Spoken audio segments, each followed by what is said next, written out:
Matapos ngang magkasuhan ang magsampahan ng kani-kanilang demanda, sila Vic Soto at Direk Daryl Yap ay nagkita na nga ang dalawa nitong Biyernes ng umaga sa korte.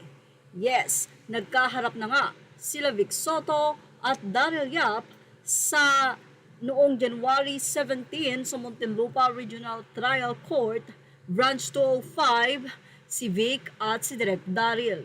Ito'y matapos nga nasampahan ng 19 counts ng cyber libel case na may hinihinging 35 million pesos na damage ang nasabing host ng Itbulaga na si Bossing Vic Soto.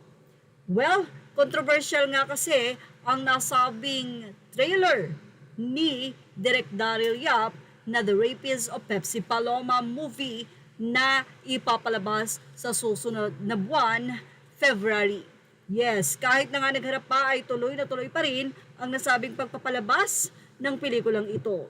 Siyempre, inabangan nga ng press itong sila Bossing Vic kasama ang kanyang supportive na misis na si Pilon Luna at ang paglabas din ng direktor na si Direk Daryl Yap sa korte para siyempre mahingan sila ng statement o ang kanilang pahayag sa kanilang unang paghaharap.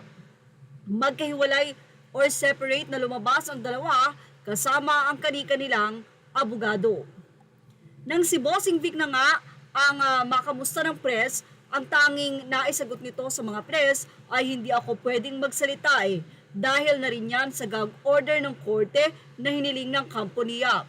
Pero nung si Daryl ang kinumusta ng media, ang sagot nito, I'm okay, I'm still fishing the movie.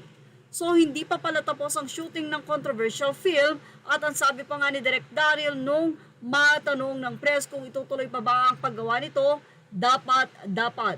Ngunit hindi na sinagot ng controversial director ang tanong kung nakausap pa sila ni Bossing Vic sa kanilang paghaharap sa korte.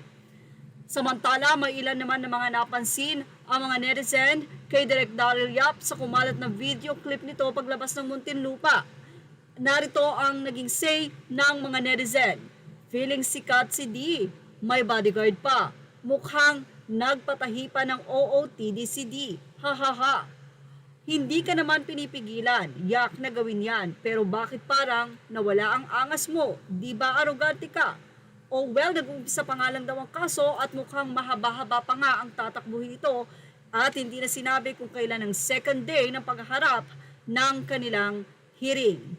Just curious lang kung maipapalabas nga daw ba sa sinehan ng movie knowing na ang chairperson ng MTRCB ay ang pamangkin ni Bossing Vic Soto na si Lala Soto na anak ni Tito Zed. Well, ano kaya ang masasay nyo? May papalabas kaya ito? Sigurado namang mapapanood yan ni Lala Soto at kung ito ay may kumbaga ay na hindi maganda para sa kanyang tito, siguradong ito ay kanyang haharangin. Pero kung ito naman ay naglalaman ng patas lamang at hindi makakapangit sa reputasyon ng kanyang tito, siguradong ito ay mapapalabas. Kapag ito ay napayagan, sabi nga ng mga netizen, yun na yun. Yan ang ating showbiz snap update. Thank you for watching. Images are all credit to the rightful owners. Please like, share, and subscribe.